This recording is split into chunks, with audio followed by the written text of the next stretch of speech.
We were just, having that.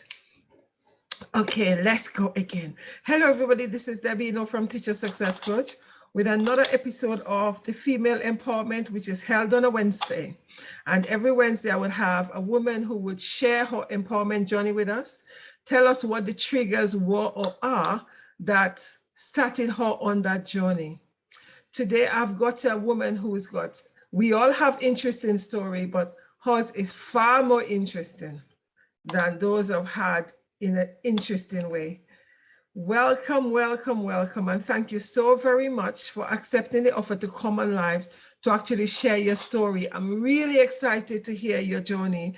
I've heard part of it, but the fact is I'm having you live talking about it. It's got a different impact than when I actually, listen to you recording, etc. Thank you very much. Hello, hello, hello. Welcome to the show. Introduce yourself and tell us where you come from and start telling us about your journey.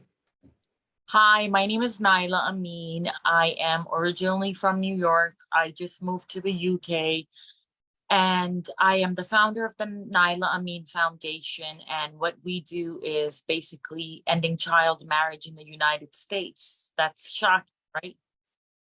You would think that doesn't happen in the US, but it's happening. It's legal in 40 states.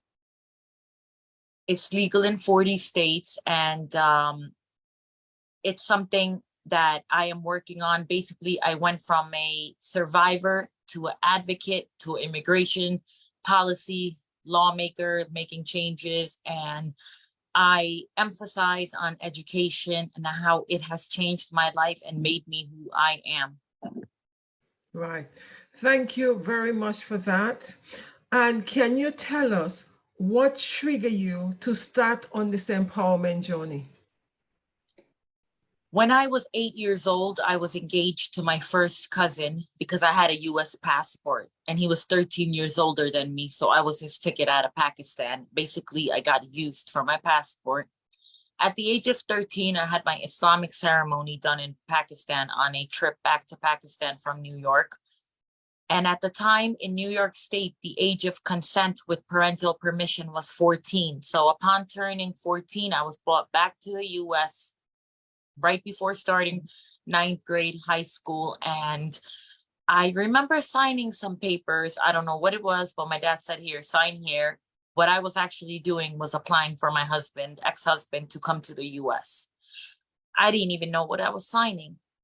Fast forward, I started high school. My parents found out I was becoming too westernized and they beat me. I was beaten severely to the point that I ran away from home and I went to my high school. Social services was called. I was put into foster care. When I went into foster care, I kept telling them I'm married. And they said to me, you have psychiatric problems. Who's married at 14? This is 2004. And they just thought like I had a bunch of issues. They've never had a South Asian girl in care. I ate pizza for 6 months straight. I went underweight because they didn't get me halal food. It was just a turbulent lifestyle. So I ran away. I went back to my parents' house.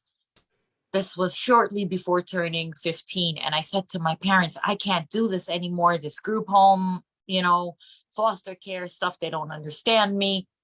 So my parents said, hey, let's go back to Pakistan. You'll turn 18 and you'll age out of the foster care system. And I said, okay. So I got on a flight in early October of 2004, went to Pakistan, attended a cousin's wedding. Here comes December. And I had turned 15 on October 24th, and I find myself shopping. And I'm in a wedding bridal store, and a lehenga is what we Pakistanis wear as bridal attire. And my mom said, pick out a dress. She's like, your rukhsati, which means farewell ceremony, meaning I had to go live with him. At 13, they did the nikah for immigration purposes, but at 15, I was supposed to go consummate the marriage and be his wife and whatnot. So that's how I found out I was getting married. I think 10 days before the wedding. And I was kind of numb. So I was just 15. So I was like shopping. I didn't really think like that. Yeah. January 15, 2005, January 5th, 2005 comes along. I am sent to my cousin's house / husband. And then I was living with my rapist basically for 2.5 months.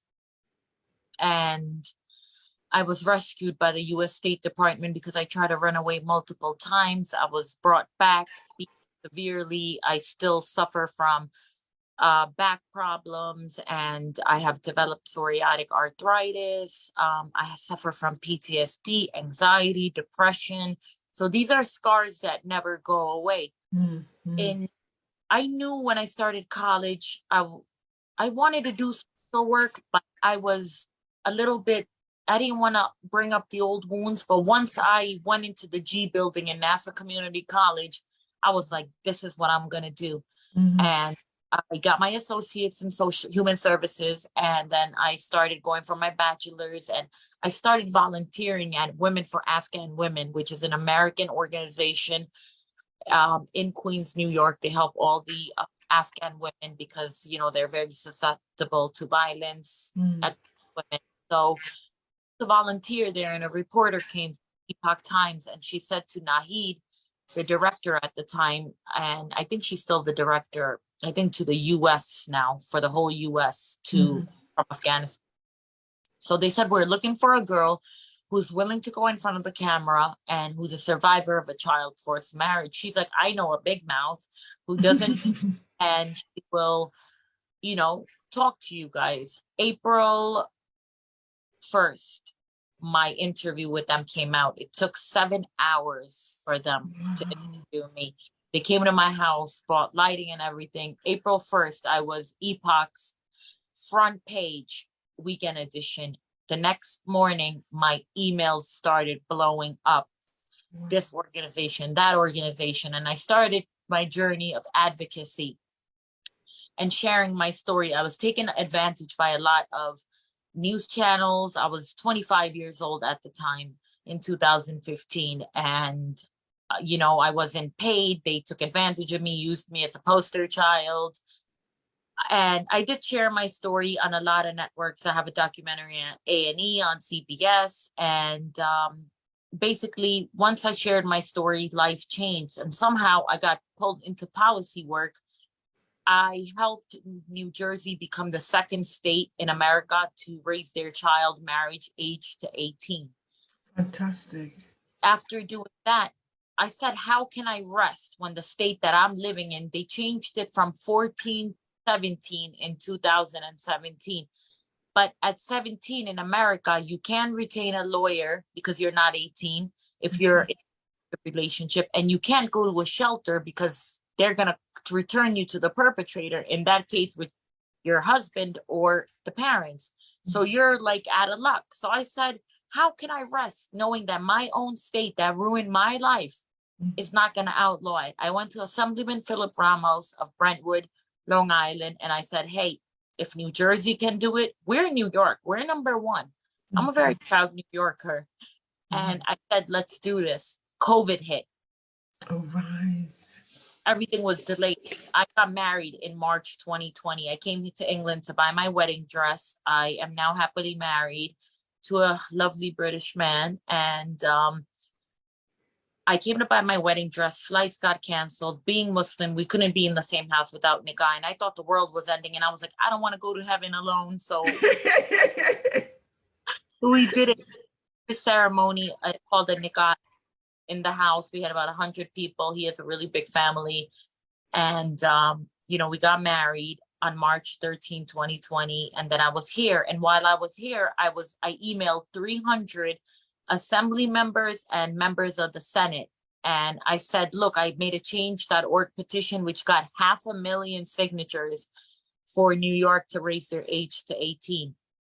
So I took that to the assemblyman, and we started working on the bill, and I started reaching out to local assembly members and Congress people from my area, which is Long Island, New York, Queens. But I grew up, most of my adulthood was in Long Island. slowly but surely, the bill passed in 2021 and it is called Nyla's Law. So they raised the age to 18 with no exceptions. So at least now, even if you find yourself in a forced marriage, you can get out by a lawyer going to a shelter. But at 17, we were putting that group of 17-year-olds at risk. So now Nyla's Law is out and about, and now I'm working on a federal law for United States Citizenship Immigration Services to raise their spousal sponsorship age from 0. Can you believe it? It's Wow. 0. It's 0 to 18. So what they do is they go by the state. 5 states have no minimum age. So say I had a daughter, she was 10 and I took her to one of these countries, any country, and married her to a 50-year-old. She can legally bring him over. It's legal laundering of children through the U.S. immigration. Wow. Wow. Yes. So I am working on that right now. And once more details out and stuff, I'll be talking more. Maybe we can do another talk on that. Yes. Yeah. You know, not only are the American girls being affected, but there was a study done between 2000 and 2017, 5,585 girls, minors, brought men over that were older. Wow. Not that, there was a 50-year-old man from Guatemala who brought in a 15-year-old. So not we have to protect our American girls, but we need to protect these immigrant girls that are being brought in, being used. So if we think not okay for our girls to go, what makes you think it's okay for them to come here? Yeah, you might think they might have a better life, but no. I've dealt with many where girls are brought here from villages and countries and they're enslaved in the house. And I had to literally work from New York on one case and send the police and human trafficking division to a house in California because they took, the girl had a baby boy, but her sister-in-law couldn't have kids. So when she had the second baby, it was a baby girl, they took her baby and gave it to the husband's sister. Wow.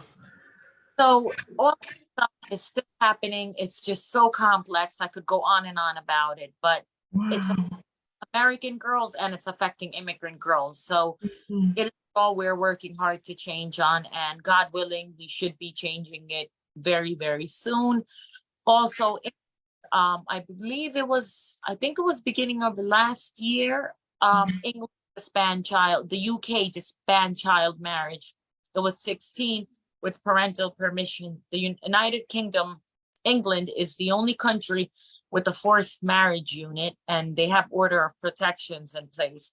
So say I'm a young girl and I feel fear that I'm going to be sent to one of these countries to get married, I can call 999 and they will get me an order of protection, take me to a safe haven, whatnot. So I think that makes it very important. And also what is beautiful in England, I find, is that in Manchester, in the airport, it says it's so common here. It says if you are being forcefully taken out of the country, please let someone know through different signs. So what Karma Nirvana organization did is they came up with a spoon campaign. And what they do is they tell the girls to stuff your bra with anything metal. So when the detectors go off and they take to get, screened, tell them trafficked. Right. So we tell girls now, even in America, when I do training, stuff your bra with metal, put knives in there, whatever you got to do, put metal in there so they take you away from the family. And you can then tell them, because in America, we don't have laws like the UK. Right. Say I'm being human trafficked, then they step in and take you away. But now with the work that we've been doing for the past 7-8 years, it's coming more to light. 40 states still have to change the law, but hopefully working on this federal bill will change a lot of stuff.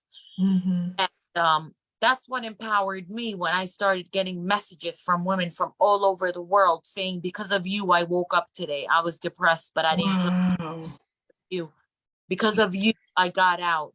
I rescued a young man from Saudi Arabia with the help of the State Department, Tahiri Justice Center last November. He was home for Christmas. He was autistic, ADHD. He had all sorts of issues. And he was kidnapped by the Saudi dad. Mom was Caucasian from Ohio, and we got him out. But unfortunately, the two sisters with the same illness, autism and everything, because of the Saudi laws, they're still there, and they're still working on the case, and it's not much we can do because of the Saudi government. But Nice. able to get out, he's living a good life now, and that makes me happy. I've helped numerous girls. I don't have a shelter of my own because funding in America is like impossible. Like, they'll donate to the guy on GoFundMe who needs a bike to go to work, but they won't donate to a cause like mine. So, you need lots of funding for that. And if you go private, it's different. But, I'm a mom. I have a newborn baby. I'm not a new, she's 4 months old now almost, but a little infant. So, been kind of busy with that to do grant writing. How much can one woman do herself? Grant, Exactly.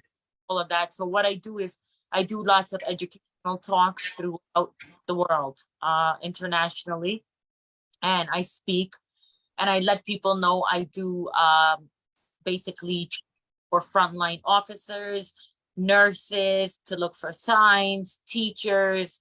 I speak in universities, high schools. I speak to anyone that listens, basically. Yes, I agree with you there. So once again, I just want to say that if I was not educated and brought up in the US, I would have never known my rights, and I would have for it. So education is so powerful. There's an African proverb. They say, if you educate a man, you educate an individual. If you educate a woman, you educate a nation. Yep. So as women are the foundation of the family, and if a woman is educated, she can pass it on to further generations. And I think education was key in my survival, in my everything that I do. If I wasn't educated, if I didn't know my rights, how would I be here today? I would probably be dead in an honor killing, because the way I was abused and beaten and threatened, and I have a bald spot here from when he would pull me from my hair and beat me and then go rape me at night. So education got me out. I tell people, if you don't fight for you, then who will? Yeah. Self-care and self-love is so very important, because if you don't take care of number one, no one else will. And if you were not educated enough to start taking care of yourself, as you rightly say, you'd still be in that marriage. Yeah. Wow. There. One of the questions I need to ask you is, so where is your first husband now? He's in Pakistan. And you want to hear a funny story? He got like a visitor's visa approved to come to the US. And you know who sponsored him? My own brother. Wow. And because of that, I didn't speak to my brother for 5 years. After I had my daughter, we spoke, but it's not the same. I cannot forget that. And yeah, exactly. He sponsored him. My mom, she made me promise her that I wouldn't mess up his paperwork. And I said, okay, I won't. My plan was for him to get here and I was going to press charges and put him in jail. But she didn't know that. But what happened, he went to interview, and when the United States State Department was interviewing him, they said, has anyone ever applied for you before? And he said, no. God is good. He said, no. He got the visa. He packed up, ready to go. His flight is tonight. He got a call. Your visa has been revoked because you died. Someone applied for you in 2004. That was me. Wow. So God is, he saw it. He got revoked. He started telling the whole village that I did it. And then my brother printed out the email and sent it to him and said, no, you lied to State Department. But it ruined my brother. My brother was in the wrong. My ex-husband was my first cousin, who was 13 years older than me. Wow. I used to be a brother growing up. I got engaged to him. How greedy they were for a passport to come to America, but now he'll never see America.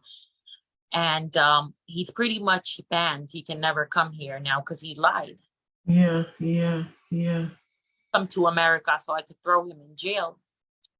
But I guess, he's being punished because his new wife, she has like some crazy allergy. She can only eat like rice and that's it. Like she can't have anything, and he has a sickly wife. I feel bad for her, but that is all coming out, karma Yeah, yeah, in front of your eyes. We don't wait long. And yeah. you know, my dad had COVID, almost died, and he helped my father a lot because my mom, she doesn't speak English or knows anything. That my parents are retired in Pakistan. So he really technically helped save my dad's life. And after that, I forgave, because you know why? I don't want to hold on to that pain. I will never forget. But Exactly, yeah.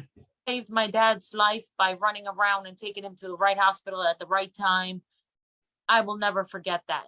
And but I forgive him, but I'll never forget what he did to me. And Mhm, a lot, and Allah is gonna take care of it. And that's mhm, why who I am today. And he's stuck over there in a village in Pakistan. So, mhm. oh, you are rude to people and you're mean and you're evil. God is gonna take care of you. Yep, I totally agree with that in terms of karma, because people feel that they're in control and they feel they could do what they want to do, etc. But when they feel that everything is forgotten and everything is nice, that's when karma, I believe, begin to hit you, because nothing goes unpunished, especially if you do negative to people, you know. Exactly. And Exactly. I totally see what you say in terms of people fail to realize that you could forgive what someone have done, but you cannot forget it. If you forget it, which means that you're suffering from a blocked memory. Yep. You cannot forget it. You would forgive because you need to let go of the trauma and start living your life. But In if order, you're forgetting it, there is something wrong with you psychologically, because you cannot forget the scars. absolutely not. I think that I read a quote and it was by Buddha, and he said when you hate for someone, it's like you're standing behind the lumps of coal in your hand, waiting for the person, but you don't know when they're gonna enter the room. So who's burning at the same time? You are. And I didn't want to burn anymore for Mm, him. I burnt enough for him. To mm, this day, it still affects me now that I'm looking to, get into therapy and stuff and work on my healing, because I have developed a lot of medical problems. In the morning, I can't even pick my daughter up because of my arthritis, and this 50 shades of gray in England does not help the psoriatic. So I really want to work on myself. And I heard that rapid eye movement therapy, EMDR or something, eye movement it's a new therapy where they help you relive the trauma and you process it. So I'm looking into that, EMDR, I believe it's called. Well, I I only know of EFT, which is emotional freedom technique, I never heard of which is actually, helping you to connect to the trauma and then getting it out. it. Yeah. That's one of the therapy I do know in terms of, which is also very successful, so maybe that's one of the things you need to look at. And the other thing about it is, how are you in terms of your relation? Have you got any other siblings? Only a brother? Is it just a brother you've got? I have two older brothers. My oldest brother, he is a police officer in Long Island, New York. I have a good relationship with him. Mhm. He's never put a hand on me or anything. Yes, things happened in the past, but he never hurt me physically, and he's been there for me a lot, especially with my daughter now that I had her. I had her in New York. I just came to England on the 14th of July. So Oh, wow. You I didn't realize it was so recent.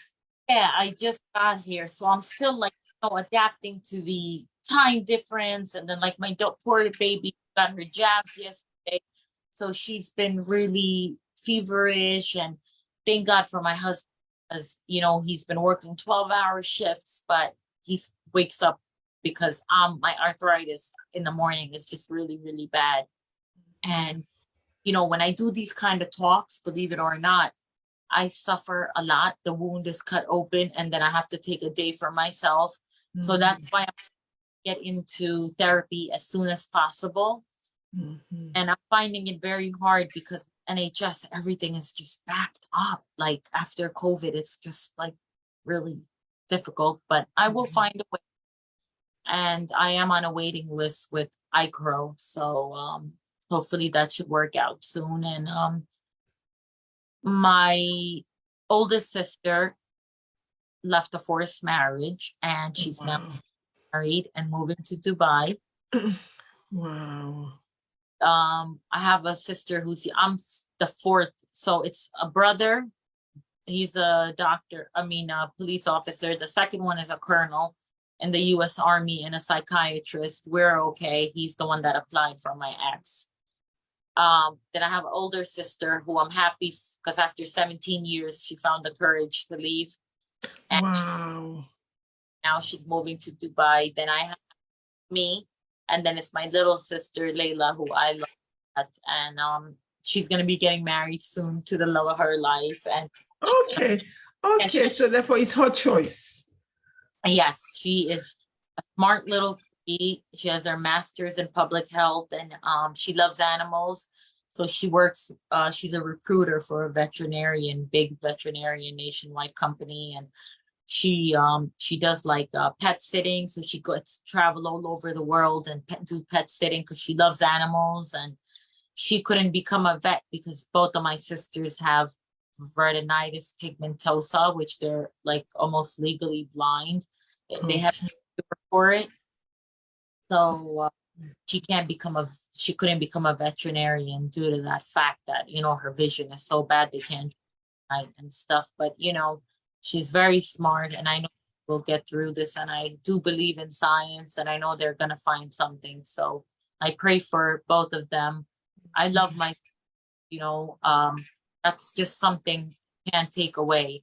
And, but you can't forget certain things, My mom, dad, I love them to death. I forgave them, but I won't forget. And, we are okay. And this is my family now,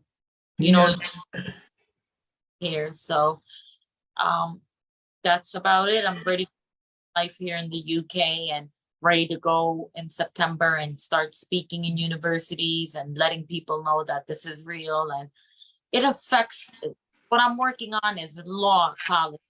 Women, emotion, like mental health.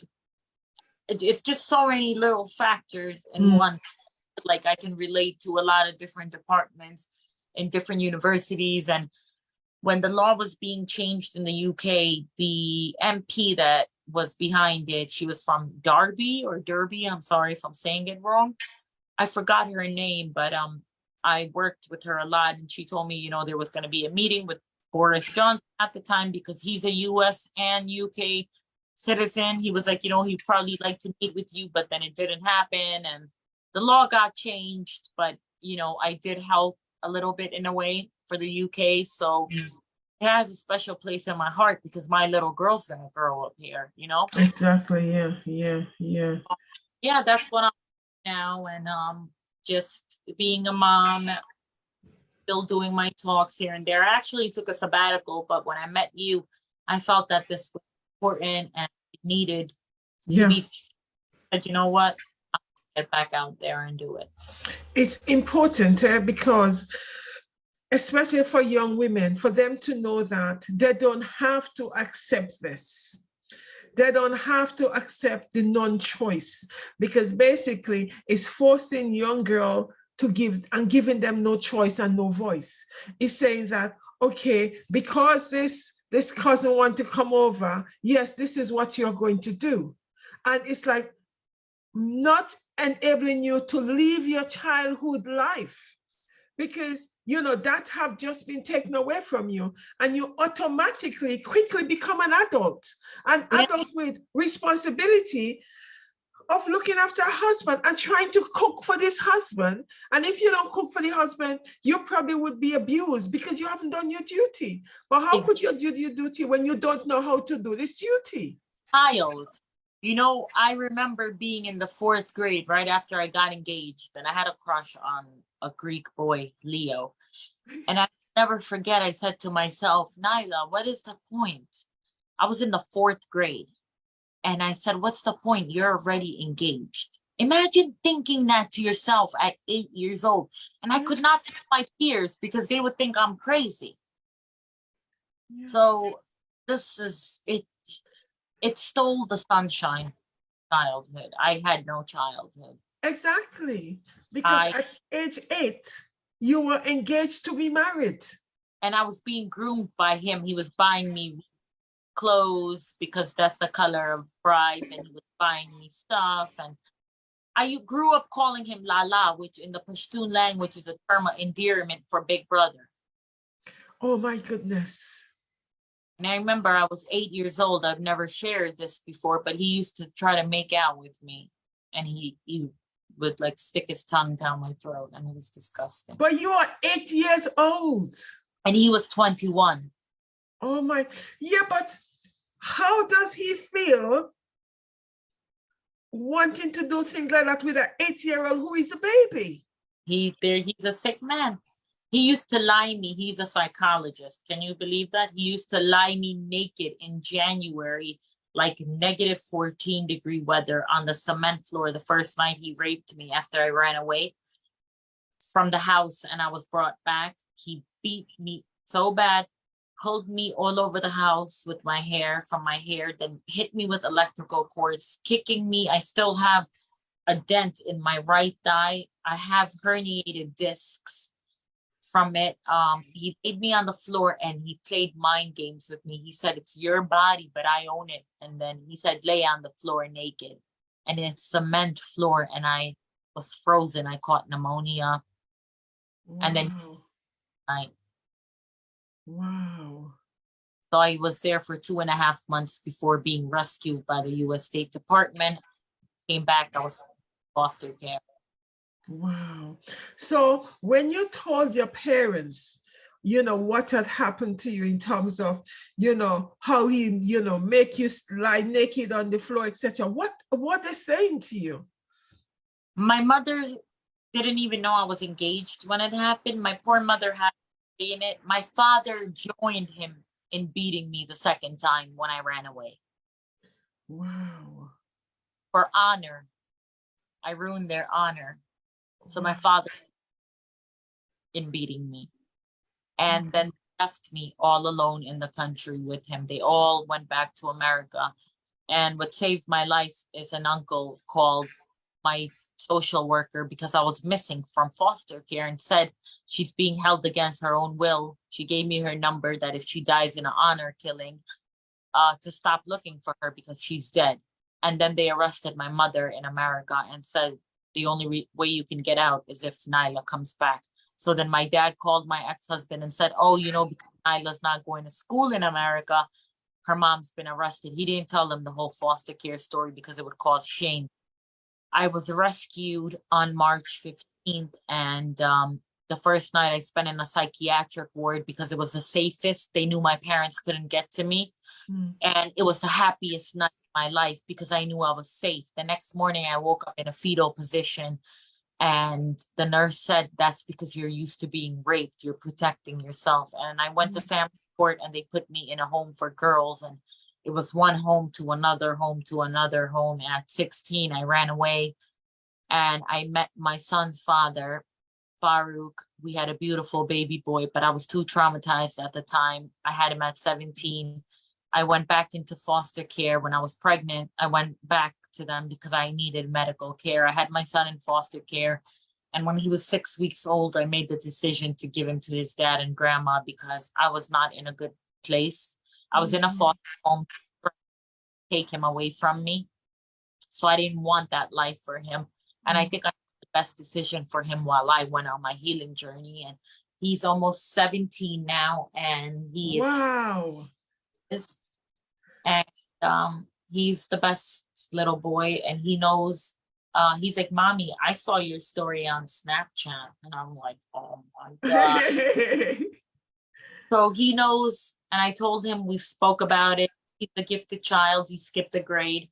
I told him, it's not that I didn't want you, it was for the best. And now that he's old enough, I'm gonna have a serious conversation with him. He's seen me because I've been all over, social media and brute media and Snapchat and Facebook and New York Times front page. And my son's very smart. He likes to read, so I popped up on Snapchat and he's seen it on brute media. So he knows. And he's a good big brother to his little sister. We FaceTime daily. He lives in Pennsylvania, US. And I hope that, when he's 18 and out of the clutches of his evil stepmother, it can be, I have legal custody of him, but I don't want to cause problems. And the dad and his wife, she doesn't like me. So once he's 18, I can, bring him over here. Even now, I don't want to, I have legal custody, but I don't want to force the child to come live with anything. He'll be 18 soon, and he wants to do, he can come visit me, he can do whatever he wants, but I'm open for him.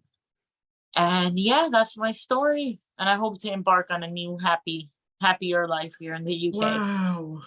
Thank you for that. My goodness. So have your ex-husband ever said anything to you? Has he ever said to you, I'm really sorry for what I've put you through? No, but I went to Pakistan with my husband in 2021, and he wouldn't come out of the house because he knew my husband was there. And I saw him after 17 years, and my PTSD kicked in, and it was not a good trip. Yeah. He never apologized to me, but he did show my dad Google and said, tell her to take that off. I said to my dad, call Google and try taking 13 pages. Said, if you can do it, go ahead. I will not shut up. I will continue speaking.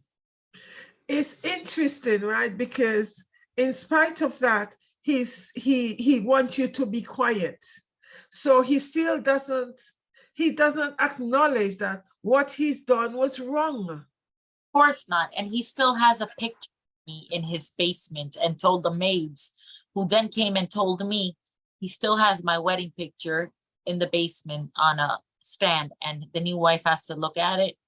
And he said he doesn't want it removed.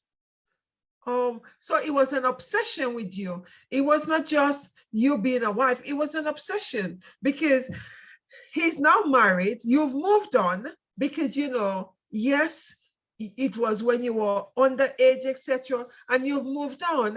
And yet he's still hanging on to this picture that his new wife have to endure. There's something wrong with him. A picture of a 15-year-old, mind you.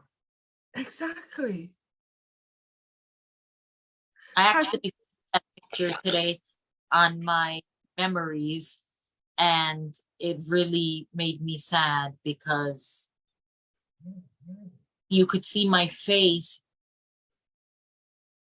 I'm in the red. Yes. Wow. You got baby face. You're a baby. I was. Wow. Wow. So it never goes away. I wake up every day and I'm reminded of what I've been through, either through my achy joints or my depression or something. But for my daughter, I try to be strong, and I'm going to heal. I'm going to overcome this. Yes. And I'm already winning. Exactly. Do you journal? Yes, I journal, and I also meditate. Right. I am very spiritual. I believe in the Orishas, and I work with, Chango and Oshun. I'm very into that kind of stuff. I'm very spiritual, even though I'm Muslim. I believe that, you can believe in different stuff. So very spiritual, and that's what I do. And I'm very into all of that type of stuff. So I believe that it's your heart that matters, not what religion you are. Because if you were to cut your skin open and mine, we bleed the same color. Religion is just a way to divide people, and you just got to do what you have to do. Mm-hmm. Thank you. Another thing is, what did his parents say to all of this? His mother, may she rest in peace. The first few nights after I got beaten really, she would let me sleep with her. But then she became really, excuse my French, bitchy after that. And they knew I had kidney stones and they would only feed me tomatoes on purpose. It was acidic and they were just really mean to me. He would make me put his socks on him. And he was just a mean man. My father-in-law, who is my uncle, he was pretty soft-hearted. And to this Your day, father-in-law, who is your uncle? Okay. my dad's oldest brother, yeah. To this day, when I had my baby girl Alaya, now he called my dad and congratulated him. He still sends me clothes and gifts and whatnot. I'm his niece. He loves me, but I don't think they'd like that I'm out here speaking about it. But I'm never going back to that village ever again. I just lost my grandma on June 21st. She was the only reason for me to go back. And I don't want to go back. What they do over there is they do lots of black magic and all of that stuff. And I don't want any bad juju coming my way. Mm-hmm. So I'm going to probably, if I ever go back, I would probably go to like Lahore, Islamabad, my husband's city, Sialkot. And yeah, I'm not spending that much money anymore to go. My nanny was my life and I just lost her on June 21st. So I didn't even have time to grieve because I was in the process of moving. So it's like everything's just coming in waves, but I'm taking it one day at a time. That's all I can do. Thank you. Oh my goodness. Wow, wow, wow. The more you talk about it, the more you start getting healing through that. Because as you know, when you talk, you are releasing the emotion and the negative energy. Whereas Yes. when you keep it in, it doesn't help. So, that's one of the things you constantly need to be doing, constantly talking so that young girls know that there is a way out. Yes. Young girls know that you don't have to get engaged at 8.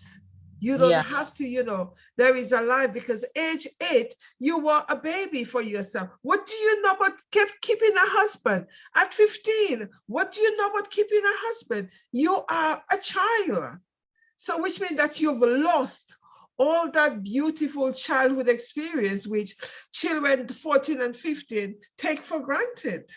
Yes, and I'm going to relive it with my little girl.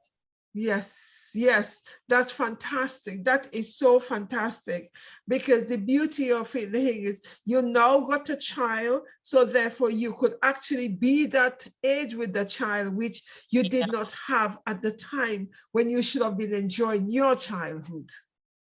I know. Wow. So what does your present husband think about all of this? He's so proud of me. He actually an email for, I think the paper's called The Mirror in Bristol. So he was like, my wife and da da da da. He met the journalist, comes to his job and he wants to interview me. So I'm gonna do that soon. I'm gonna email the guy after I get off with you, and I'm gonna do it. So I guess I can start branching out here. And yeah. One that's listening that needs a speaker at a high school, police officers, universities, you can contact me through the Naila Amin Foundation Instagram page or Facebook, or contact Debbie, and we'll take it from there. And I just want to say thank you so much for letting me use your platform to share my story. Thank you so very much for the enlightenment and the education, because a lot of people are not fully aware of what is going on within the Asian community, especially the young people that are born in this country, that some of them don't even know what's going on. I hear some of them say, oh, well, when they go back home, they don't want to go back home because they know this is what they're going to be going back into, to forced marriages. And it is so important that we continue to educate these young people so that they become aware that if you know that you've been taken or they want you to go back home, you know what they want you to go back home for. So therefore, try as much as you can to stay away. And as you say, this honor killing, we need to stop this thing.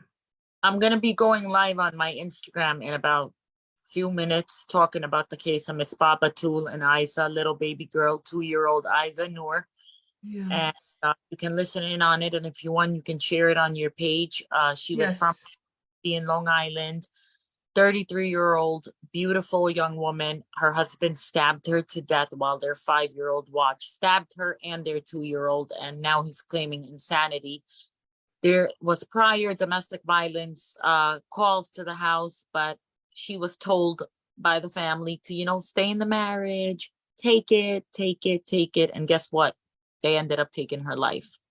So I wonder how it feels now. So he killed her and he killed the child as well.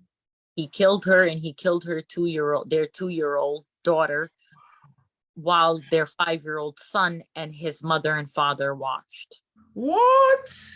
And when the police came, he was standing in the middle of the living room with blood soaked and just standing there. And the mother watched. The mother called 911, but by the time they came, the wounds were significant. They died on the way to the hospital. Oh my goodness gracious.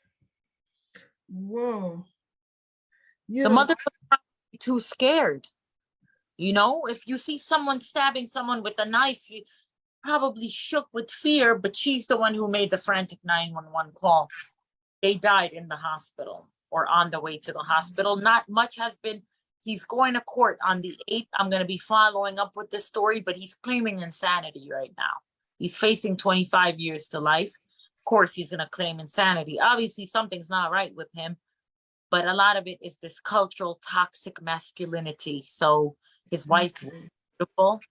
So I don't know what the full story is yet, but I'm going to be keeping everybody updated on it. Her name was Miss Babatul, and the baby was Isa Noor. May they be granted the highest ranks in heaven, and may they rest in peace. Wow. Wow. When you hear this story, it actually makes you have goose pimples. You see, the sad thing about all of that is when there is a killing take place, it is sad that the killer always claims insanity. And it is so sad because what is happening is the individual is not facing justice. Yeah. But you know who's going to give him justice? He's going to get a lot of justice in prison by... Oh, yes. Oh, yes. Because a woman, a baby killer, he's probably going to die in jail or in the psych ward. You mark my words. He's not going to life. Yes. Especially killing a child. Yes. God. Yes. By this because it was in my community. Okay. Yeah. All right. Yeah, it's been a tough case for me with my daughter getting jabs and fevers, and then this case I'm dealing with, and it's a lot. It is a lot, but you need to remember to take some time off for you. Self-love and self-care is very, very important. Yeah, there's a lot going through with you. Friday. So we'll probably do something, and I'll probably take like a nice hot bath or something tonight. Because when I do these kind of talks, I do something for myself, whether it's a face mask or a foot massage or something. So I'm going to have a nice meal, order something out, you know, some takeout. And just, you know, just waiting for my husband to come home. Yeah. Wow. Thank you so very much, Nyla. I really do appreciate it. And yes, we are going to keep in touch because you need to keep me updated and you need to come back on the platform, you know, so that you can continue to share your story. It is so very important. Thank you so very much. It was a fantastic session and an education for a lot of young women out there. Yeah. And if anyone out there is listening and you find yourself in the situation, My Instagram page is Naila, NailaAmin Foundation.